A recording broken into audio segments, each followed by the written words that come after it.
Coming to you somewhat south of, A little closer to sea level. yes.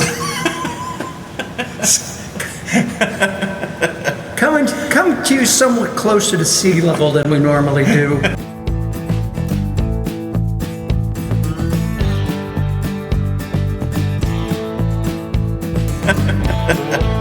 Coming to you somewhat closer to sea level than we normally do, here in the inside the internationally renowned Trapdoor Restaurant on Washington Street in glorious downtown Greenville, South Carolina.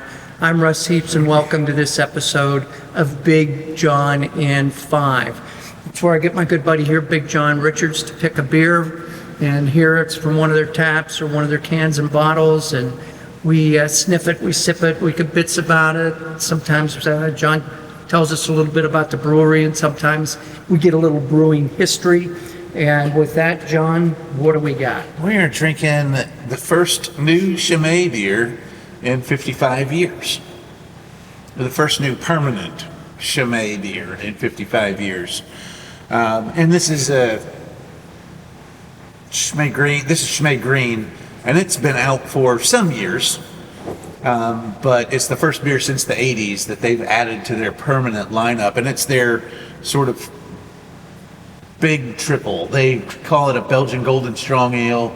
We've still got the white, which is the original triple. This is this 50, which stands for 150, and it's their 150th anniversary beer.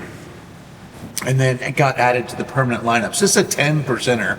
It's a bigger than average Belgian Strong. Still sits in that triple territory where you get those sort of apples, pears, and dried fruit kind of thing up front. You get sort of a clovey, cardamom kind of spiciness on the finish, but it's super rich and it's big and at 10%, aggressive. But in a beer this light, colored, you still get these really fun, light and playful kind of flavors that go in there, and it's really, really fun. Is there any, obviously green has nothing to do with the color. Correct. What is the significance of green? They have red, blue, and white or gold already, so this is great. I don't know if it has anything to do with 150 or the 50 or whatever that, other than their labels are already settled on a color representation. They chose green for this one. Okay. Makes Right. perfect sense now. Yeah. Perfect sense. Well, shall we give it a go? Yeah, I think so. This is one of those beers that I actually could find a website for in English. So, Oh, nice. Right? Text me slowly. You smell all that fruit on the front. Yep. Oh my goodness, that's even more that big pear kind of orchard fruitiness than I even remember out of this.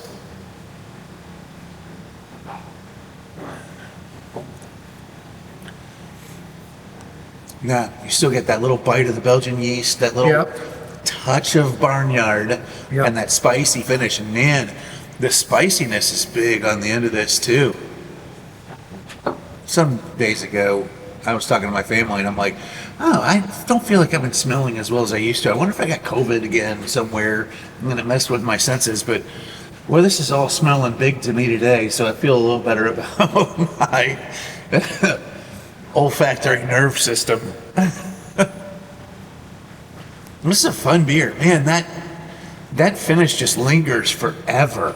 It does. It's a big, long finish. With a beer like this, I mean, with a 10% beer, you want it to be big. You want it to get your attention and slow you down and keep you occupied while you're sipping it, because you're sipping this beer for the beer. We did a Pilsner earlier, and it's like that beer sits on the table and it's just background noise. It's just there for you to have.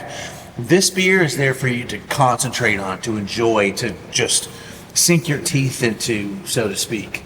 Although there's a bigness to it.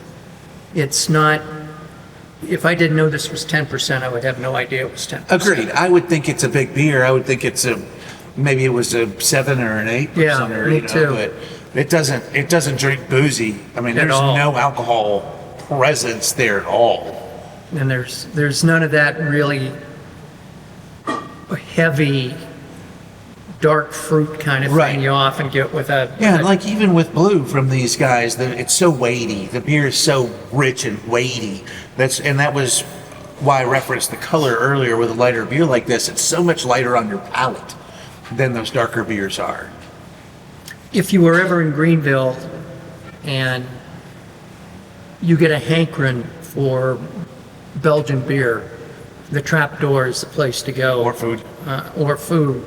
All their food is Belgian inspired, and the beer is almost all Belgian beer. Occasionally they'll wander a little off the reservation and bring in a German beer or something, but it's almost always Belgian. So highly recommend it. Yes. Yeah, fantastic place. Fantastic ambiance. You can probably look around. It's all brick and underground and makes you feel like you've sort of left civilization almost. And you come off the street and you walk down into it. I wasn't kidding when I said it was closer to sea level than Closer to sea level. we usually are.